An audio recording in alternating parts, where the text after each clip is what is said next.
我が艦の重大責任が搭乗員に放送されたとき、When our important mission was announced to the crew, I knew they were prepared to fight. But each man knew that the battle to eat or to be eaten had begun. In 1942, Yahashi Tanabe was a lieutenant commander and the skipper of the Japanese submarine I-168. Today, he manages a small paper products factory in Japan. In 1942, George T. Edwards was a sailor in the United States Navy, assigned to the carrier Yorktown. He lives today in Southern California and runs a charter boat service. You might say you're damn worried or scared, but when the fighting starts, you lose that tense feeling. Once the game starts, you're in pretty good shape. Off the island of Midway, the lives of Yahashi Tanabe and George Edwards came together for a brief moment. Two fighting men, one Japanese, one American, relived that moment in history.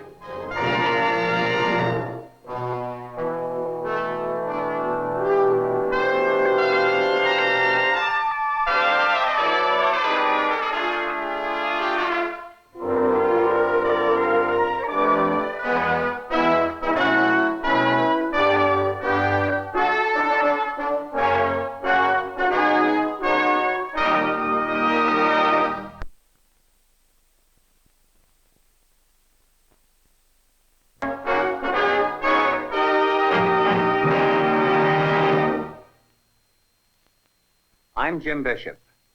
For the Japanese, the capture of Midway Island is the whole point of their second great offensive. They have already blasted Pearl Harbor, the main link in the chain of Hawaiian islands. Now they are about to step on the end of the chain, Midway. But the planned attack on Midway has an even bigger purpose. It is the Japanese bait to lure what is left of the American Navy into one final battle. Admiral Isoroku Yamamoto, Commander-in-Chief of the Japanese Combined Fleet, is convinced that Japan must win the war within the first year or lose it later.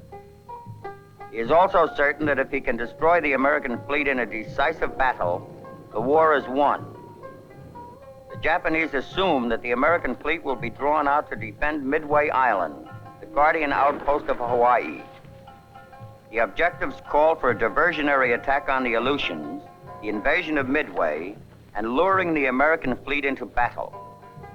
A powerful force is hastily assembled at ports in and around Japan. Spearheading this fleet is an advanced expeditionary force of submarines. Late in May, submarine I-168 heads eastward. In command is a 37-year-old graduate of the Japanese Naval Academy, Commander Yahashi Tanabe. We are assigned a very important mission. Our orders read, the combined fleet will attempt to capture the island of Midway as of June 6. Submarine I-168 shall proceed secretly to the vicinity of Midway to observe and report all enemy movements. We will be near Midway when the troops land. According to the basic plan, we are to see no action.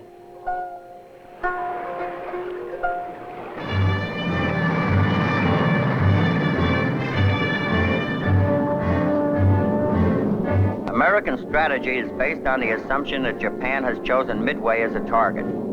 This has been confirmed by American cryptologists who have broken the Japanese Purple Code. With the advantage of knowing the Japanese plans, Fleet Admiral Chester Nimitz sets the trap. Midway Island is strengthened with bombers.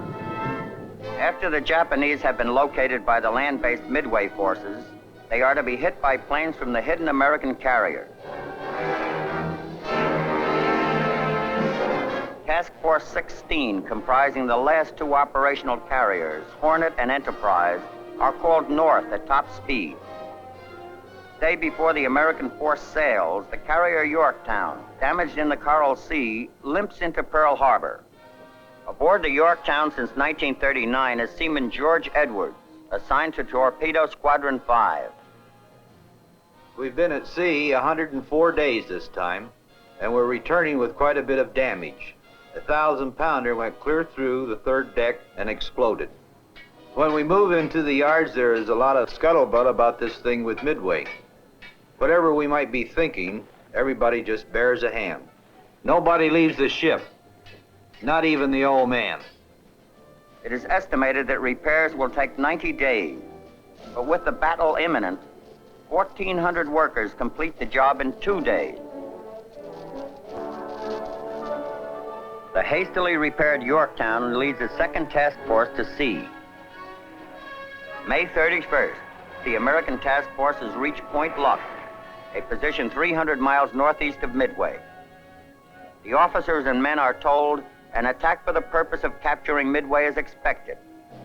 The successful conclusion of the operation now commencing will be of great value to our country.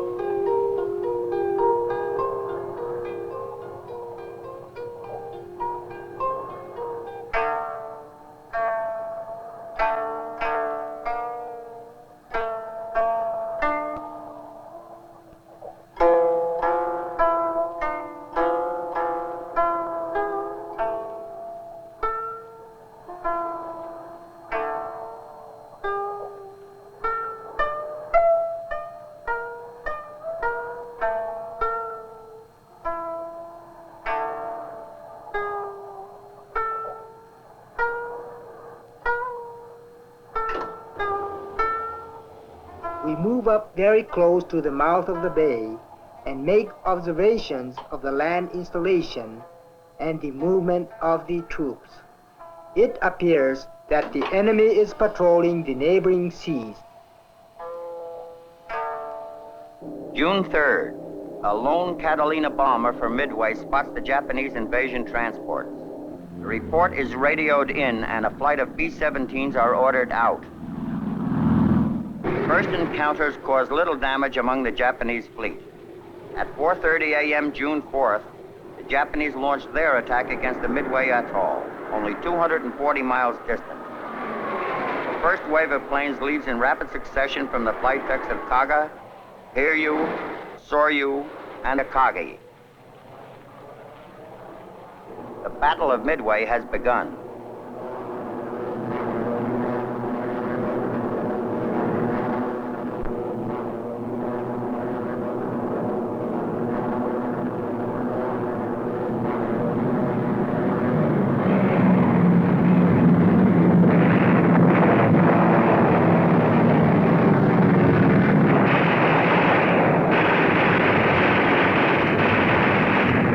Although forewarned of the raid, 26 Marine fighters are no match for the superior Zeros.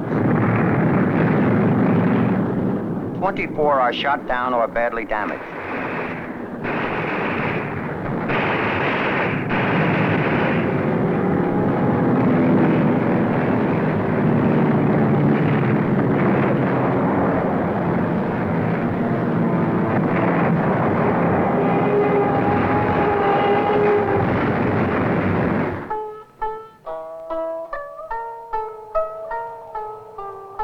My crew grows more and more excited as I describe the action to them. Shouts of joy echo throughout the submarine.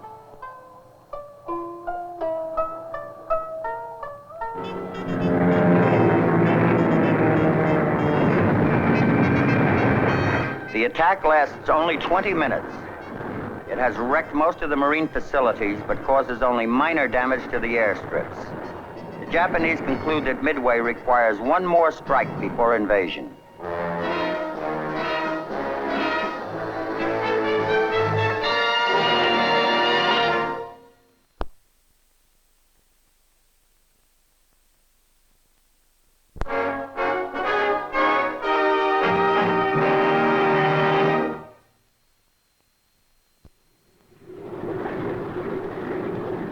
June 4th, 7 a.m. Torpedo planes crowd the flight decks of the 4 Japanese carriers. With the report indicating Midway needs a second pounding, bombs are ordered substituted for torpedoes. At this very moment, the first American planes take off against the unsuspecting Japanese. 28 minutes later, a Japanese scout plane reports 2 American warships 200 miles from Midway. Later, a second report is received, one that surprises the Japanese commanders. The American forces are accompanied by an aircraft carrier. While the Japanese hesitate, American torpedo planes arrive and attack.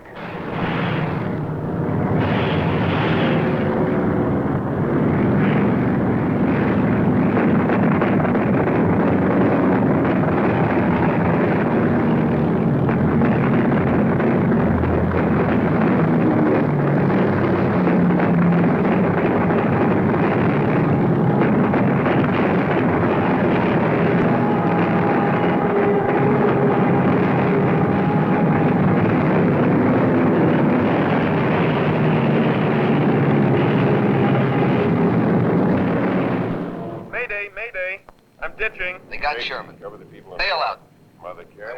You can hear the whole battle over the ship's PA system.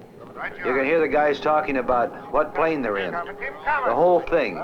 It's almost like being there with them, especially when you know the guys personally. You hear the communications from one plane to another. 2 o'clock, 2 o'clock, 2 o'clock. Watch it.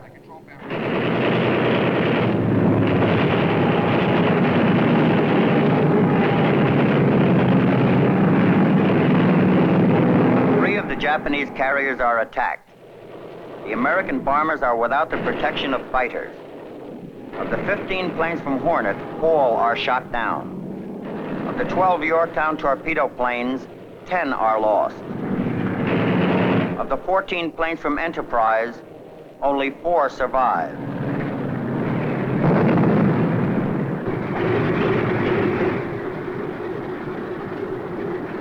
The Japanese quickly prepare their counterattack. At this moment, dive bombers from Enterprise and Hornet make their attack. They have approached the target unopposed, as the Japanese fighters have not had time to regain altitude from the torpedo attack. Akagi is hit, and bombs and ammunition aboard explode. Bombs hit Kaga, knocking out the bridge and penetrating the hangars. The third Japanese carrier, Soryu, is left a blazing inferno. Within a matter of minutes, a handful of American pilots have knocked out 3 Japanese aircraft carriers. Now, only one carrier, Hiryu, is left. Rear Admiral Yamaguchi of Hiryu immediately orders a strike against the American carriers. Zeros and dive bombers from Hiryu follow the returning American planes to Yorktown.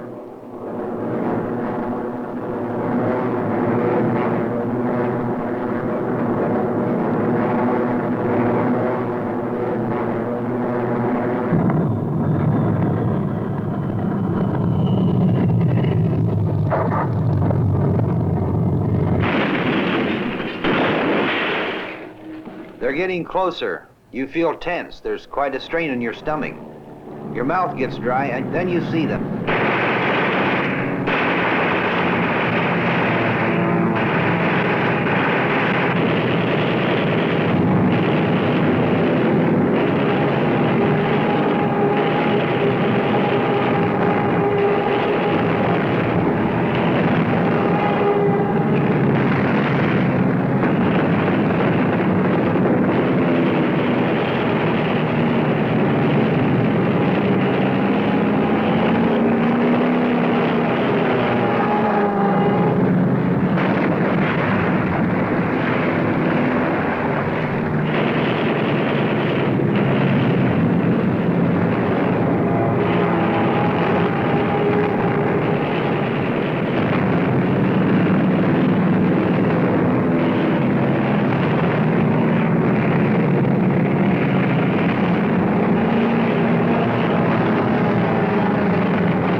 Yorktown has caught fire in her stack, and they secured the boilers.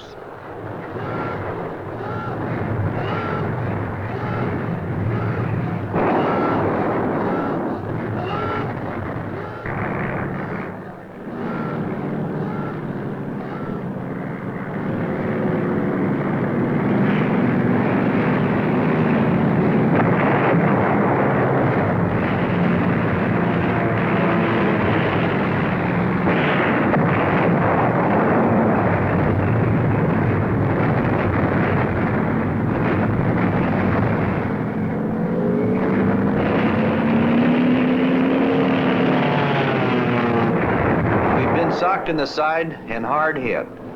The word comes through to abandon ship. I'm kind of stunned. I never thought I'd have to leave under these conditions. And I say to one of my shipmates, well, we're going to have to swim for it now.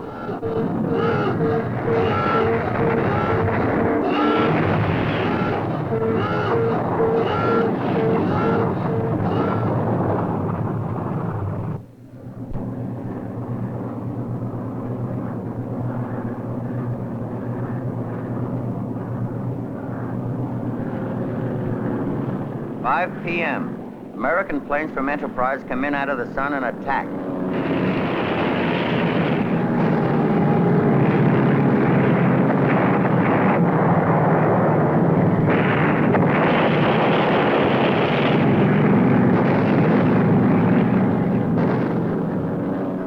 Four direct hits are scored, and Hiryu was out of action. Admiral Yamamoto orders a general retreat.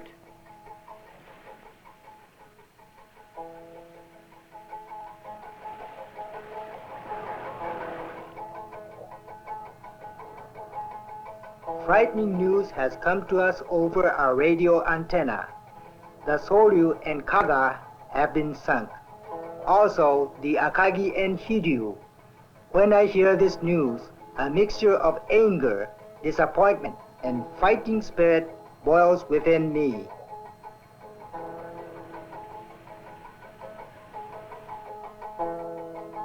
I have received order. It says, as a result of the attack of our Air Force, a Yorktown-sized carrier is afloat at a point approximately 150 miles northeast of Midway.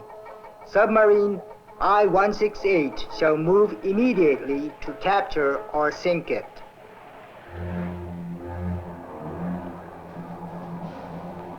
I volunteered for the damage control party, and I'm back on board seeing what I can do to get her back to Pearl. The Hammond stays alongside to furnish power and necessary equipment. The first thing we do is load our guns and get everything ready in case of another attack. The next thing we do is bury our dead. The old man gives the orders to fire the boilers. We'll get back to Pearl under our own power if we have to burn all the furniture in the officers' quarters.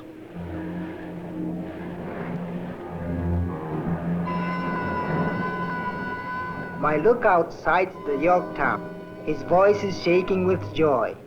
Sees a black shape on the horizon.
All movement inside the I-168 is limited to only the most essential ones. I fear to create sounds which American detectors might pick up, but I have privately decided that the enemy's equipment is not very sensitive. This gives me confidence as the range shortens.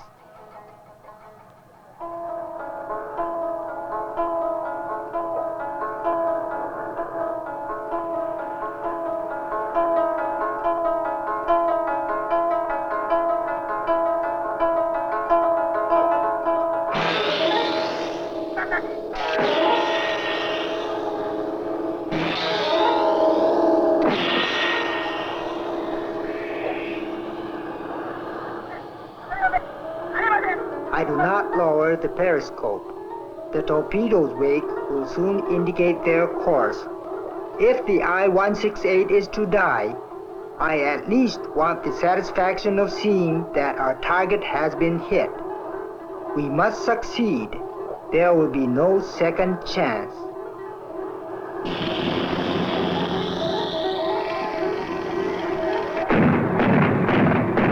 All of a sudden, the Hammond starts firing up the water. I look down and see 10 fingers of torpedo wakes. They're coming right at us.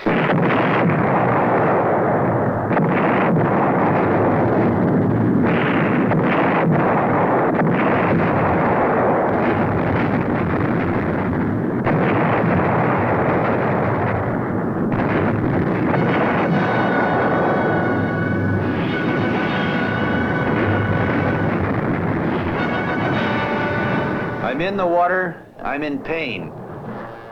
The Hammond is cut in two. The depth charges from her decks are exploding in the water. Thank God I'm shielded by the Yorktown. I order, take her down to 200 feet and full speed ahead.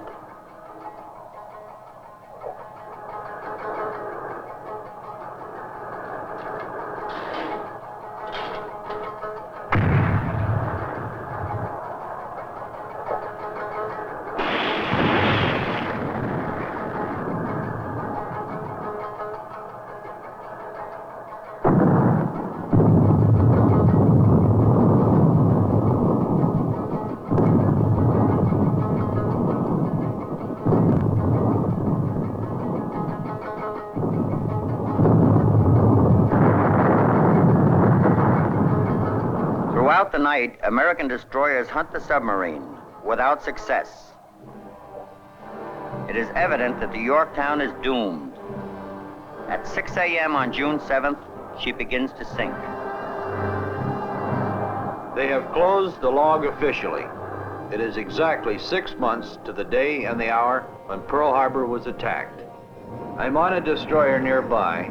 There's a man next to me. He spent 30 years in the Navy. He's looking away from the Yorktown and asked me to let him know when she goes down. I think I see tears in his eyes. I thought I was the only one that felt that way.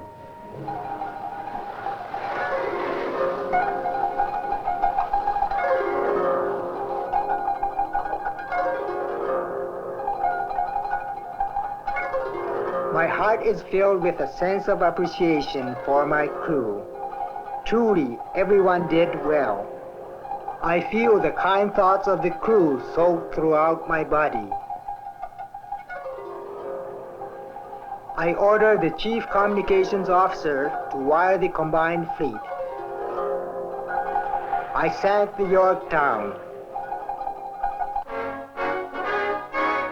In a moment, the conclusion of our story.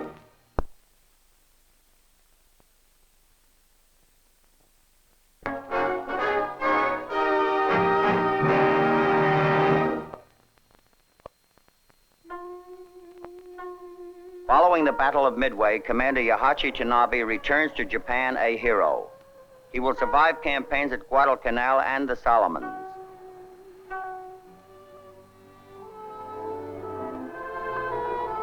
Seaman Edwards, wounded after the sinking of the Yorktown, will later participate in 2 Pacific invasions. VJ Day will find him at Yokohama Harbor. At Midway, the Japanese suffered a naval disaster. It was evident that the balance of power in the Pacific had swung suddenly in favor of the Americans. Midway would be known as the battle that marked the turning of the tide in the Pacific War.